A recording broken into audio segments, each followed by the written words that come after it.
Hello everyone, कैसे हो आप सभी। स्वागत है आपका यूनिक स्टडी के एक और नए वीडियो में। इस वीडियो में हम आपके लिए लेके आ चुके हैं दोस्तों 80 इंपॉर्टेंट जीके जीएस के क्वेश्चन, जो आपके आरआरबी एनटीपीसी अंडर ग्रेजुएट के लिए बहुत ही इंपॉर्टेंट क्वेश्चन होने वाले हैं। ये जितने भी क्वेश्चन हैं आपके सारे शिफ्टों का हो चुके सारे शिफ्टों का एनालिसिस करके बनाया गया क्वेश्चन है। जिस प्रकार के क्वेश्चन, जिस टॉपिक से क्वेश्चन तथा जिस पैटर्न पर क्वेश्चन पूछे जा रहे हैं, उसी सेम पैटर्न उसी सेम टॉपिक से रिलेटेड क्वेश्चन आपके लिए बनाए गए हैं। तो ये क्वेश्चन आने वाले सभी शिफ्टों के लिए बहुत ही इंपॉर्टेंट क्वेश्चंस होने वाले हैं, बहुत ही महत्वपूर्ण क्वेश्चन है, इसलिए वीडियो को पूरा देखिएगा, एक भी क्वेश्चन मिस मत करिएगा। चलिए शुरू करते हैं अपने पहले क्वेश्चन के साथ। हमारा पहला क्वेश्चन है, निम्नलिखित में से कौन सा उद्यान जम्मू और कश्मीर में स्थित है। जम्मू और कश्मीर में जो है दाची गाम जो राष्ट्रीय उद्यान है वो स्थित है। ऑप्शन नंबर ए, दाची गाम नेशनल पार्क जो है वो जम्मू और कश्मीर में स्थित है। आपके राष्ट्रीय उद्यान से संबंधित 1 से 2 क्वेश्चन हर शिफ्ट में पूछे जा रहे हैं। अगला क्वेश्चन देखते हैं, भारत में आवर्ती योजना कब शुरू की गई थी। इसका बहुत ही इंपॉर्टेंट क्वेश्चन है। इसका सही आंसर होगा ऑप्शन नंबर ए, आवर्ती योजना 1978 में शुरू की गई थी, जिसे रोलिंग प्लान के नाम से भी जाना जाता है। अगला क्वेश्चन देखते हैं, तालीकोटा का युद्ध कब लड़ा गया। तालीकोट का युद्ध लड़ा गया था 1565 में। ऑप्शन नंबर सी, 1565 में। इंपॉर्टेंट क्वेश्चन है। अगला क्वेश्चन देखते हैं, अगला क्वेश्चन है, निम्नलिखित में से कौन सा राष्ट्रीय उद्यान पूर्वी हिमालय उपक्षेत्र में सबसे बड़ा संरक्षित क्षेत्र है। इसका सही आंसर ऑप्शन नंबर बी, यानी नामदफा। नामदफा जो है वो पूर्वी हिमालय क्षेत्र में सबसे बड़ा संरक्षित क्षेत्र है। अगला क्वेश्चन हमारा है, कोयना, तुंगभद्रा और भीमा नदियां निम्नलिखित में से किस नदी की प्रमुख सहायक नदियां हैं। ये जो नदियां हैं वो कृष्णा नदी की प्रमुख सहायक नदियां हैं। ऑप्शन नंबर डी कृष्णा नदी की प्रमुख सहायक नदियां हैं। अगला क्वेश्चन देखते हैं, भारतीय संविधान के, ये थोड़ा सा बड़ा क्वेश्चन है लेकिन इनमें से बहुत ही इंपॉर्टेंट क्वेश्चन है, ध्यान दीजिएगा। भारतीय संविधान के किस संशोधन अधिनियम के द्वारा लोकसभा और राज्य विधानसभाओं में अनुसूचित जाति एवं अनुसूचित जनजाति के आरक्षण को 10 वर्ष के लिए बढ़ा दिया गया था। साथ ही एंग्लो इंडियन समुदाय के आरक्षण को हटा दिया गया था। ये किस संविधान संशोधन के तहत किया गया था। इसका सही आंसर होगा ऑप्शन नंबर ए, यानी 104वां जो संविधान संशोधन हुआ था, 104 संविधान संशोधन में ये सारे कार्य किए गए थे। इससे आपको कई क्वेश्चन आपको मिलते हैं, आप इन सभी को ध्यान से पढ़ लीजिएगा। चलिए बढ़ते हैं अगले क्वेश्चन की तरफ। हमारा अगला क्वेश्चन है, 2011 की जनगणना के अनुसार निम्नलिखित में से किस राज्य में प्रति वर्ग किलोमीटर अधिकतम जनसंख्या घनत्व है। इसका सही आंसर ऑप्शन नंबर ए, यानी बिहार में जो है सबसे अधिक जनसंख्या घनत्व है, यानी पर वर्ग किलोमीटर सबसे ज़्यादा लोग बिहार में ही निवास करते हैं। अगर आप चाहते हैं कि 2011 की जनगणना के जितने भी इंपॉर्टेंट क्वेश्चन है वो एक सेपरेट वीडियो में आए, तो आप हमें कमेंट में बताइएगा, उसके लिए हम एक सेपरेट वीडियो जरूर बना देंगे। अगला क्वेश्चन देखते हैं, मेजर ध्यानचंद की आत्मकथा का क्या नाम है। मेजर ध्यानचंद की आत्मकथा का नाम है गोल। ऑप्शन नंबर बी, गोल। ऑप्शन नंबर बी इसका बिल्कुल सही जवाब होगा, क्योंकि वे एक हॉकी के खिलाड़ी थे, जिन्हें हॉकी का जादूगर भी कहा जाता है। अगला क्वेश्चन देखते हैं, निम्नलिखित में से कौन सा शास्त्रीय वाद्य यंत्र संतूर का प्रतिपादक है। इसका सही आंसर ऑप्शन नंबर डी, यानी पंडित शिव कुमार शर्मा जो है संतूर के प्रतिपादक हैं। अगला क्वेश्चन देखते हैं, भारत के संविधान का कौन सा अनुच्छेद 14 वर्ष के कम उम्र के बच्चों को कारखानों, खानों आदि में नियोजित करने से रोकता है, यानी बाल श्रम को रोकता है। इसका सही आंसर होगा ऑप्शन नंबर सी, यानी अनुच्छेद 24 जो है जो 14 वर्ष के कम बच्चों को कारखानों में काम करने से रोकता है। अगला क्वेश्चन देखते हैं, ध्यान दीजिएगा। हमारा अगला क्वेश्चन है, द्रोणाचार्य पुरस्कार की स्थापना किस वर्ष हुई थी। द्रोणाचार्य पुरस्कार की स्थापना हुई थी 1985 में। ऑप्शन नंबर ए, जो कि कोचों को दी जाती है ये पुरस्कार। अगला क्वेश्चन देखते हैं, अगर आप चाहते हैं कि करंट अफेयर्स का भी क्वेश्चन आपसे मिस ना हो, तो सवेरे रोज 8 बजे आपके लिए करंट अफेयर्स का बहुत ही इंपॉर्टेंट क्वेश्चंस आ रहा है, इसलिए उसको भी जरूर देखिएगा, ये बहुत ही इंपॉर्टेंट क्वेश्चंस आ रहे हैं। अगला क्वेश्चन देखते हैं, इंपॉर्टेंट क्वेश्चन है, निम्नलिखित में से कौन सा भारतीय शास्त्रीय नृत्य पात्रों के प्रतीक के लिए चेहरे पर विभिन्न रंगों का उपयोग करता है। इसका सही आंसर ऑप्शन नंबर बी, यानी कथकली। कथकली जो है चेहरे पर विभिन्न रंगों का उपयोग करता है। अगला क्वेश्चन देखते हैं, संगीतकार शिवमणि किस संगीत वाद्य यंत्र से संबंधित है। इसका सही आंसर ऑप्शन नंबर ए, यानी ड्रम्स से संबंधित है। ऑप्शन नंबर ए, ड्रम्स इसका बिल्कुल सही जवाब हो जाएगा। अगला क्वेश्चन देखते हैं। 74वें संवैधानिक संशोधन अधिनियम ने किसे जोड़कर नगर पालिकाओं को संवैधानिक मान्यता दी गई थी? इसका सही आंसर होगा ऑप्शन नंबर ए, यानी भाग 9A को जोड़कर नगर पालिकाओं को संवैधानिक मान्यता दी गई थी, जो कि 74वें संविधान संशोधन में हुआ था। अगला क्वेश्चन देखते हैं। 1985 में 52वें संशोधन द्वारा संविधान में क्या संशोधन किया गया था? 52वें संशोधन द्वारा जो है दल बदल विरोधी कानून को शामिल किया गया था। ऑप्शन नंबर ए इसका बिल्कुल सही जवाब हो जाएगा। प्यारे साथियों, अभी तक अगर आपने हमारे चैनल को सब्सक्राइब नहीं किया है तो चैनल को सब्सक्राइब जरूर कर दीजिएगा, क्योंकि सवेरे हर रोज आपके लिए इंपॉर्टेंट क्वेश्चन आ रहे हैं। साथ ही साथ करेंट अफेयर्स के क्वेश्चन के क्लास आपको सवेरे 8 बजे हर रोज हो रहा है, इसलिए उसको भी जरूर देखिएगा। चैनल को सब्सक्राइब करिएगा, कमेंट में बताइएगा कि आपका एग्जाम आने वाले शिफ्टों में कब और किस डेट को है, कहाँ है। अगला क्वेश्चन देखते हैं। रणथंभौर राष्ट्रीय उद्यान किस राज्य में स्थित है? रणथंभौर जो राष्ट्रीय उद्यान है वो राजस्थान में स्थित है। Option number D. राष्ट्रीय उद्यान से संबंधित 1 से 2 क्वेश्चन आपके हर शिफ्ट में पूछे जा रहे हैं, इसलिए राष्ट्रीय उद्यान वाले सारे क्वेश्चंस को आपको ध्यान से देखना है। अगला क्वेश्चन देखते हैं। अगला क्वेश्चन है, निम्नलिखित में से किस संवैधानिक संशोधन द्वारा संपत्ति के अधिकार को मौलिक अधिकारों से हटा दिया गया था? मौलिक अधिकारों से हटा दिया गया था 44वां संशोधन द्वारा। ऑप्शन नंबर बी, 44वां संशोधन द्वारा। अगला क्वेश्चन देखते हैं। हमारा अगला क्वेश्चन है, भारत के प्रथम पंचवर्षीय योजना का सर्वोच्च प्राथमिकता क्या थी? इसका सही आंसर ऑप्शन नंबर ए, यानी कृषि थी प्रथम पंचवर्षीय योजना में सर्वोच्च प्राथमिकता। अगला क्वेश्चन देखते हैं। निम्नलिखित में से किस संशोधन ने मतदान की आयु को 21 से घटाकर 18 वर्ष कर दिया था? इसका सही आंसर ऑप्शन नंबर सी, 61वें संविधान संशोधन ने जो है 18 वर्ष कर दिया था 21 वर्ष से घटाकर वोट देने की आयु को। अगला क्वेश्चन देखते हैं। मेक इन इंडिया कार्यक्रम कब शुरू किया गया था? मेक इन इंडिया कार्यक्रम सितंबर 2014 में शुरू किया गया था। ऑप्शन नंबर बी इसका बिल्कुल सही जवाब हो जाएगा। अगले क्वेश्चन की तरफ बढ़ते हैं, उससे पहले अभी तक अगर चैनल सब्सक्राइब नहीं किया है तो चैनल को सब्सक्राइब करिए। अगला क्वेश्चन हमारा इंपॉर्टेंट क्वेश्चन है। भारतीय संविधान में से निम्नलिखित में से कौन सा अनुच्छेद राष्ट्रपति को प्रधानमंत्री नियुक्त करने का अधिकार प्रदान करता है? इसका सही आंसर ऑप्शन नंबर डी, यानी अनुच्छेद 75। अनुच्छेद 75 जो है राष्ट्रपति को प्रधानमंत्री नियुक्त करने का अधिकार प्रदान करता है। अगला क्वेश्चन देखते हैं। इंपॉर्टेंट क्वेश्चन है, ट्रेन टू पाकिस्तान नामक पुस्तक जिसमें भारत का विभाजन स्पष्ट रूप से दर्शाया गया है, किसके द्वारा लिखी गई है? ट्रेन टू पाकिस्तान लिखी गई है खुशवंत सिंह के द्वारा। Option number D, Khushwant Singh इसका बिल्कुल सही जवाब हो जाएगा। अगला क्वेश्चन है, निम्नलिखित में से कौन सा संगठन वैश्विक आर्थिक संभावना रिपोर्ट जारी करता है? वैश्विक आर्थिक संभावना रिपोर्ट जारी करता है विश्व बैंक। ऑप्शन नंबर ए, विश्व बैंक। अगला क्वेश्चन हमारा है, किस संशोधन ने वर्ष 2006 में सरकारी और निजी शिक्षण संस्थानों में अन्य पिछड़ा वर्ग के लिए 27% आरक्षण को लागू किया? इसका सही आंसर ऑप्शन नंबर ए, यानी 93वां जो है संशोधन ने 2006 में सरकारी निजी संरक्षण संस्थानों को हटाकर अन्य पिछड़ा वर्ग के लिए 27% आरक्षण लागू किया था। अगला क्वेश्चन देखते हैं। आइजनहोवर ट्रॉफी किस खेल से संबंधित है? इंपॉर्टेंट क्वेश्चन है, ध्यान दीजिएगा, बहुत इंपॉर्टेंट क्वेश्चन है। इसका सही आंसर ऑप्शन नंबर ए, यानी गोल्फ से संबंधित है। कौन? आइजनहोवर ट्रॉफी। अगला क्वेश्चन देखते हैं। हमारा अगला क्वेश्चन है, भारतीय संविधान के निम्नलिखित अनुच्छेदों में से कौन सा उपाधियों के उन्मूलन से संबंधित है? उपाधियों के उन्मूलन से संबंधित जो है अनुच्छेद 18 है। ऑप्शन नंबर बी, अनुच्छेद 18। अगला क्वेश्चन देखते हैं, जिसे आर्टिकल 18 भी कहते हैं। अगला क्वेश्चन है, खतौली का युद्ध किनके बीच लड़ा गया था? बहुत ही इंपॉर्टेंट क्वेश्चन है। खतौली का युद्ध जो है वो लड़ा गया था इब्राहिम लोदी और राणा सांगा के बीच। Option number A, Ibrahim Lodi और राणा सांगा इसका बिल्कुल सही जवाब हो जाएगा। दोस्तों, युद्ध से 1 से 2 क्वेश्चन आपके हर शिफ्ट में पूछे जा रहे हैं। आगे आने वाले क्वेश्चन और भी इंपॉर्टेंट क्वेश्चन है, इसलिए वीडियो को जरूर लास्ट तक देखिएगा, एक भी क्वेश्चन मिस नहीं करना है। अगला क्वेश्चन देखते हैं। A brief history of times पुस्तक किसके द्वारा लिखी गई है? A brief history of times लिखी गई है स्टीफन हॉकिंग्स के द्वारा। Option number A, Stephen Hawking इसका बिल्कुल सही जवाब हो जाएगा। अगला क्वेश्चन देखते हैं। टीपू सुल्तान किस युद्ध में मारा गया था? टीपू सुल्तान इंपॉर्टेंट क्वेश्चन है, इंपॉर्टेंट क्वेश्चन है, ध्यान दीजिएगा। इसका सही आंसर होगा ऑप्शन नंबर ए, श्रीरंगपट्टनम का युद्ध में जो है टीपू सुल्तान की मृत्यु हो गई थी।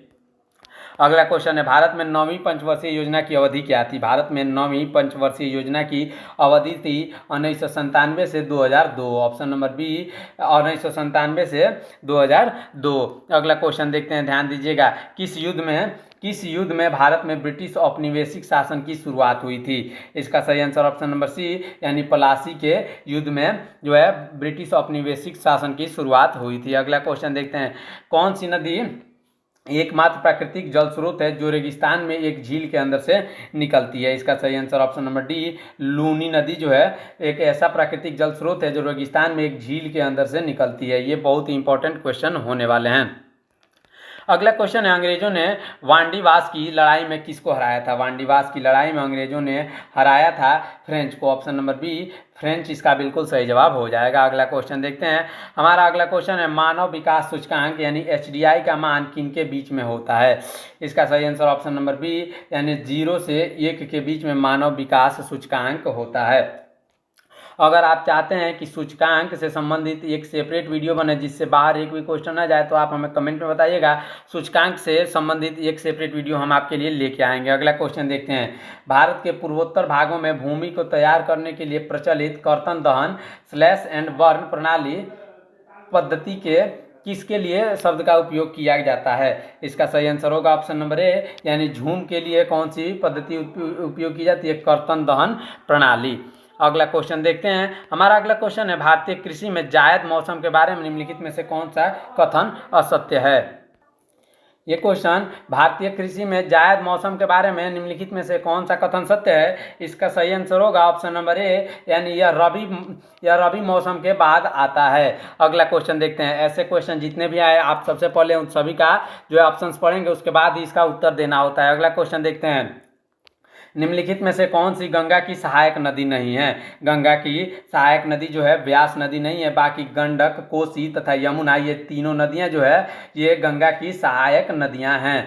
अगला क्वेश्चन देखते हैं, ध्यान दीजिएगा। हमारा अगला क्वेश्चन है, निम्नलिखित में से कौन सा नृत्य रूप मुख्य रूप से पूर्वी भारत के राज्यों जैसे कि ओडिशा, झारखंड और पश्चिम बंगाल से जुड़ा हुआ है? इसका सही आंसर ऑप्शन नंबर सी, यानी छऊ हो जाएगा। ऑप्शन नंबर सी, छऊ इसका बिल्कुल सही जवाब हो जाएगा। ये नृत्य से संबंधित 1 से 2 क्वेश्चन आपके हर शिफ्ट में आ रहे हैं। अगला क्वेश्चन देखते हैं। राष्ट्रीय बहुआयामी गरीबी सूचकांक किसके द्वारा जारी की जाती है? ये जारी की जाती है नीति आयोग के द्वारा। Option number D, NITI Aayog. अगला क्वेश्चन है, कौन सा एक अर्थव्यवस्था में आर्थिक उत्पादन का आकलन है जिसमें इसकी गणना में वर्तमान मूल्य शामिल होते हैं? इसका सही answer nominal GDP. Nominal GDP एक अर्थव्यवस्था में आर्थिक उत्पादन का आकलन है जिसमें इसकी गणना के वर्तमान मूल्य शामिल होते हैं। अगला क्वेश्चन देखते हैं। 2011 की जनगणना के अनुसार बाल लिंगानुपात 1000 पुरुषों पर डैश स्त्रियां थी, यानी कितनी स्त्रियां थी? इसका सही आंसर ऑप्शन नंबर ए, यानी 2011 जनगणना के अनुसार 1000 पुरुषों पर 919 स्त्रियां ही थीं। अगला क्वेश्चन देखते हैं। अगर आप चाहते हैं कि 2011 की जनगणना के सारे क्वेश्चन आपको एक सेपरेट वीडियो में मिले, तो आप हमारे चैनल को सब्सक्राइब करिएगा, साथ ही कमेंट में बताइएगा, तो हम आपके लिए इसके लिए एक सेपरेट क्लास लेके आएंगे। अगला क्वेश्चन देखते हैं। 11वीं पंचवर्षीय योजना में किस पर जोर दिया गया था? 11वीं पंचवर्षीय योजना में जोर दिया गया था तेज और अधिक समावेशी विकास पर। Option number C. अगले क्वेश्चन की तरफ बढ़ते हैं। निम्नलिखित में से किसके बारे में कहा जाता है कि उसने हिंदुस्तानी संगीत में कई रागों या धुनों की रचना की है? इसका सही आंसर ऑप्शन नंबर ए, यानी तानसेन ने हिंदुस्तानी संगीत में कई राग या धुन की रचना की है। अगला क्वेश्चन देखते हैं। निम्नलिखित में से कौन सा राज्य कॉफी का सबसे बड़ा उत्पादक है? कॉफी का सबसे बड़ा उत्पादक राज्य कर्नाटक है। Option number B, Karnataka. अगले क्वेश्चन की तरफ बढ़ते हैं। ध्यान दीजिएगा। उत्तर पश्चिम में गंगा सतलज का मैदान और दक्कन का काली मिट्टी का क्षेत्र किस फसल के उत्पादन के लिए महत्वपूर्ण है? इसका सही आंसर ऑप्शन नंबर सी, यानी गेहूं की उत्पादन के लिए महत्वपूर्ण है। अगला क्वेश्चन देखते हैं। निम्नलिखित में से कौन सा हिमालय नदी प्रणाली का हिस्सा नहीं है? हिमालय नदी प्रणाली का हिस्सा जो है गोदावरी नहीं है। ऑप्शन नंबर डी, गोदावरी नहीं है। अगला क्वेश्चन देखते हैं। ध्यान दीजिएगा, इंपॉर्टेंट क्वेश्चन होने वाले हैं। इससे पहले अभी तक अगर आपने हमारे चैनल को सब्सक्राइब नहीं किया है तो चैनल को जरूर सब्सक्राइब करिएगा ऐसे इंपॉर्टेंट क्वेश्चन के लिए।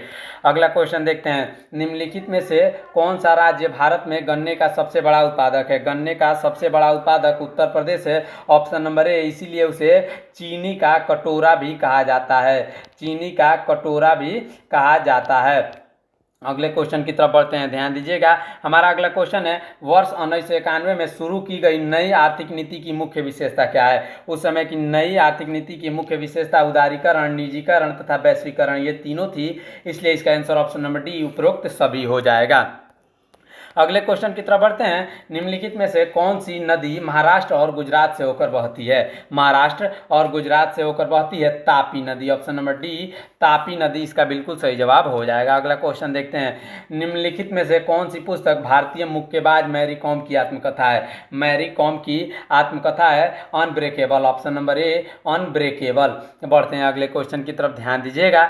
इंपॉर्टेंट क्वेश्चन होने वाला है। वैश्विक नवाचार सूचकांक कौन जारी करता है? वैश्विक नवाचार सूचकांक जो जारी करता है विश्व बौद्धिक संपदा संगठन। ऑप्शन नंबर सी विश्व बौद्धिक संपदा संगठन। अगले क्वेश्चन की तरफ बढ़ते हैं। मेजर ध्यानचंद खेल रत्न पुरस्कार प्राप्तकर्ता को कितनी राशि दी जाती है? इसका सही आंसर ऑप्शन नंबर बी यानी 25 लाख राशि दी जाती है मेजर ध्यानचंद खेल रत्न पुरस्कार प्राप्तकर्ता को। अगले क्वेश्चन की तरफ बढ़ते हैं, ध्यान दीजिएगा। इंपॉर्टेंट क्वेश्चन है। यमुना निम्नलिखित में से किस राज्य से नहीं गुजरती है? यमुना जो है वो मध्य प्रदेश से नहीं गुजरती है, बाकी उत्तर प्रदेश, उत्तराखंड और हिमाचल प्रदेश से होकर यमुना नदी गुजरती है। अगले क्वेश्चन की तरफ बढ़ते हैं, ध्यान दीजिएगा। इंपॉर्टेंट क्वेश्चंस होने वाले हैं। वैश्विक भूख सूचकांक किसके द्वारा प्रकाशित किया जाता है? वैश्विक भूख सूचकांक जो है वो प्रकाशित किया जाता है option number be concern world wide and wealth hunger life. Option number be concern world wide and wealth hunger life के द्वारा जो है ये प्रकाशित किया जाता है। अगला क्वेश्चन देखते हैं। शांति घाटी राष्ट्रीय उद्यान पलक्कड़ में डैश चोटी सबसे ऊंचा चोटी है? हमारा ये क्वेश्चन शांति घाटी राष्ट्रीय उद्यान यानी पलक्कड़ में चोटी सबसे ऊंची चोटी है। किसकी सबसे ऊंची चोटी है? इसका सही आंसर होगा ऑप्शन नंबर बी यानी अगिंदा की सबसे ऊंची चोटी है। अगला क्वेश्चन देखते हैं। इंपॉर्टेंट क्वेश्चन है। निम्नलिखित शास्त्रीय नृत्यों में से किस में पुंग का सबसे महत्वपूर्ण वाद्य यंत्र के रूप में प्रयोग किया जाता है? इसका सही आंसर होगा ऑप्शन नंबर बी यानी मणिपुरी नृत्य में, शास्त्रीय नृत्यों में जो है पुंग का प्रयोग किया जाता है। ये आपके नृत्यों से संबंधित 1 से 2 क्वेश्चन हर शिफ्ट में पूछे जा रहे हैं। अगला क्वेश्चन देखते हैं। रासलीला जिसे भारत के शास्त्रीय नृत्य रूपों में से एक के रूप में मान्यता प्राप्त है किस राज्य से संबंधित है? ये संबंधित है मणिपुर से। ऑप्शन नंबर डी मणिपुर से। अगले क्वेश्चन की तरफ बढ़ते हैं। अब्दुल करीम खान हिंदुस्तानी संगीत के किस घराने के प्रतिपादक थे? इसका सही आंसर किराना घराना हो जाएगा। किराना घराना के प्रतिपादक थे। अगले क्वेश्चन की तरफ बढ़ते हैं। मोहिनीअट्टम नृत्य शैली की उत्पत्ति किस राज्य से होती है? इसका सही आंसर होगा ऑप्शन नंबर ए यानी केरल से होती है मोहिनीअट्टम नृत्य शैली की उत्पत्ति। अगले क्वेश्चन की तरफ बढ़ते हैं, ध्यान दीजिएगा। कौन सा अंतर्राष्ट्रीय शूटिंग स्पोर्ट्स फेडरेशन द्वारा प्रदत्त सर्वोच्च मान्यता है? इसका सही आंसर होगा ऑप्शन नंबर बी यानी blue cross. Option number B blue cross इसका बिल्कुल सही जवाब हो जाएगा। अगला क्वेश्चन हमारा है। निम्नलिखित में से कौन से अनुच्छेद आपातकाल के दौरान सभी निलंबित नहीं होते हैं? ये जो है सभी निलंबित कब नहीं होते? इसका सही आंसर 20 से 21 हो जाएगा। जो है 20-21 इसका बिल्कुल सही जवाब हो जाएगा। अगला क्वेश्चन है। 2011 की जनगणना के अनुसार भारत में कुल बाल जनसंख्या में ग्रामीण बाल जनसंख्या का प्रतिशत कितना है? ग्रामीण बाल जनसंख्या का प्रतिशत है 74.5%। Option number B 74.5%। अगला क्वेश्चन हमारा है।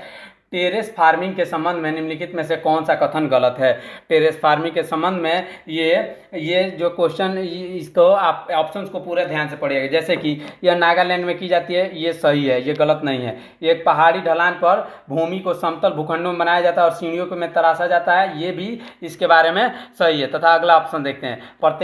प्रत्येक भूखंड के किनारों को पानी बनाए रखने के लिए उठाया जाता है, हाँ ये भी सही है। अगला क्वेश्चन या अगला ऑप्शन है। टेरेस फार्मिंग में गेहूं की खेती के लिए सबसे अच्छा माना जाता है, ये गलत है, इसलिए इसका आंसर होगा ऑप्शन नंबर डी। अगले क्वेश्चन की तरफ बढ़ते हैं। ऐसे जितने भी क्वेश्चन आए इसके लिए आपको इसी प्रकार से पहले ऑप्शंस को पढ़ना होता है। अगला क्वेश्चन हमारा है। निम्नलिखित में से कौन सी नदी का उद्गम भारत में नहीं होता है? इसका सही आंसर होगा ऑप्शन नंबर डी यानी गोदावरी नदी का उद्गम जो है भारत में नहीं होता है। अगले क्वेश्चन की तरफ बढ़ते हैं। यदि हम सकल राष्ट्रीय उत्पाद यानी जीएनपी से मूल्यह्रास घटाते हैं तो हमें क्या प्राप्त होता है? जीएनपी से जो है मूल्यह्रास जो घटा देते हैं तो उससे प्राप्त होने वाली आय का माप क्या कहलाता है? तो उससे हमें प्राप्त होता है निवल राष्ट्रीय उद्यान यानी एनएनपी। ऑप्शन नंबर सी निवल राष्ट्रीय उद्यान, राष्ट्रीय उत्पाद। चलिए बढ़ते हैं अपने अगले क्वेश्चन की तरफ। हमारा अगला क्वेश्चन है, भारतीय संविधान के निम्नलिखित में से कौन सा अनुच्छेद नागरिकों के लिए समान नागरिक संहिता से संबंधित है? इसका सही आंसर होगा ऑप्शन नंबर सी यानी अनुच्छेद 44। अगला क्वेश्चन देखते हैं, स्थिर पूंजी की खपत को डैश के रूप में जाना जाता है? किसके रूप में जाना जाता है? स्थिर पूंजी की खपत को जाना जाता है ऑप्शन नंबर ए यानी मूल्य ह्रास के रूप में। ये जो आपका अनुच्छेद से संबंधित क्वेश्चन था उसके लिए एक सेपरेट वीडियो आज शाम को आएगा, इसलिए चैनल को सब्सक्राइब कर लीजिएगा ऐसे सेपरेट वीडियो के लिए। अगला क्वेश्चन देखते हैं, कर्नाटक में चीकमगलूर डैश की कृषि के लिए जाना जाता है? किसकी कृषि के लिए जाना जाता है? इसका सही आंसर होगा ऑप्शन नंबर बी यानी कॉफी की कृषि के लिए जाना जाता है। अगला क्वेश्चन हमारा है, चौसा की लड़ाइयों में हुमायूं को किसने हराया था? चौसा की लड़ाई में हुमायूं को हराया था शेर शाह सूरी ने, option number D Sher Shah Suri इसका सही जवाब होगा। अगला क्वेश्चन देखते हैं, निम्नलिखित में से कौन सा व्यक्ति तो संगीत वाद्य यंत्र मैंडोलिन से जुड़ा हुआ है? मैंडोलिन से जुड़ा हुआ कौन है? इसका सही आंसर यू श्रीनिवास हो जाएगा, ऑप्शन नंबर सी। अगले क्वेश्चन की तरफ बढ़ते हैं, निम्नलिखित में से कौन से संगीतकार और वाद्य यंत्र इस युग में गलत है? इसका सही आंसर ऑप्शन नंबर ए यानी के वैद्यनाथन सितार से संबंधित है, ये गलत है। बाकी राम नारायण जो है सारंगी से संबंधित है, उस्ताद विलायत खान सितार से संबंधित है, बिस्मिल्लाह खान शहनाई से संबंधित है। ये सारे क्वेश्चन सही है, इसको भी आप ध्यान से देख लीजिएगा। ये ऑप्शन आपके लिए ही बनाए गए हैं ताकि ये क्वेश्चन के साथ साथ आप बहुत सारे क्वेश्चन को रिवाइज कर पाएँ। अगला क्वेश्चन देखते हैं, 2011 की जनगणना के अनुसार भारत में कुल अनुसूचित जनजाति की आबादी में अनुसूचित जनजाति की आबादी का सबसे अधिक प्रतिशत किस राज्य में है? इसका सही आंसर होगा ऑप्शन नंबर सी यानी मध्य प्रदेश में। अगले क्वेश्चन की तरफ बढ़ते हैं, हिंदुस्तानी शास्त्रीय संगीत की प्रतिपादक गंगूबाई हंगल जो है हिंदुस्तानी ख्याल परिवार के किस घराने से प्रसिद्ध गायिका थी? इसका सही आंसर ऑप्शन नंबर बी यानी किराना घराना हो जाएगा। अगले क्वेश्चन की तरफ बढ़ते हैं, भारत में निम्नलिखित में से किस संरक्षित क्षेत्र में मानवीय हस्तक्षेप प्रतिबंधित है? मानवीय हस्तक्षेप जो प्रतिबंधित है वो राष्ट्रीय उद्यान से प्रतिबंधित है, ऑप्शन नंबर ए। अगला क्वेश्चन है, पृथ्वीराज चौहान किस युद्ध में महमूद गौरी से हारे थे? महमूद गौरी से हारे थे तराइन के दूसरे युद्ध में, ऑप्शन नंबर बी तराइन के दूसरे युद्ध में। ये सारे बहुत इंपॉर्टेंट क्वेश्चंस हैं, इसलिए आप हमारे वीडियो को लाइक, चैनल को सब्सक्राइब करिएगा ऐसे इंपॉर्टेंट क्वेश्चन तथा करंट अफेयर्स के लिए। अगले क्वेश्चन की तरफ बढ़ते हैं। हमारा अगला क्वेश्चन जो होने वाला है, निम्नलिखित में से कौन न्यूनतम समर्थन मूल्य की सिफारिश करता है इसके और धान और गेहूं के लिए मूल्य जारी करता है? इसका सही आंसर ऑप्शन नंबर ए यानी कृषि लागत और मूल्य आयोग जो है न्यूनतम समर्थन मूल्य की सिफारिश करता है और धान गेहूं के लिए मूल्य जारी करता है। अगला क्वेश्चन देखते हैं, निम्नलिखित में से कौन सा अनुच्छेद संघ की कार्यपालिका शक्ति से संबंधित है? इसका सही आंसर ऑप्शन नंबर बी यानी 52 से 78 जो अनुच्छेद है जो संघ की कार्यपालिका शक्ति से संबंधित है। अगला क्वेश्चन देखते हैं, बजट दस्तावेज कुल व्यय को कितने में क्या करते हैं? वर्गीकृत करते हैं?